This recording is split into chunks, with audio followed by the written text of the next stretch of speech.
So guys, today's video, magtitimpla tayo ng barley. Ayan, barley gases.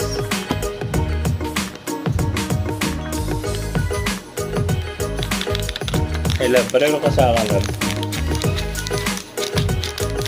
Tsara. So, ayan, kung titignan nyo guys, yun yung barley natin, nilagay natin sa tubig. Hindi siya basta-basta.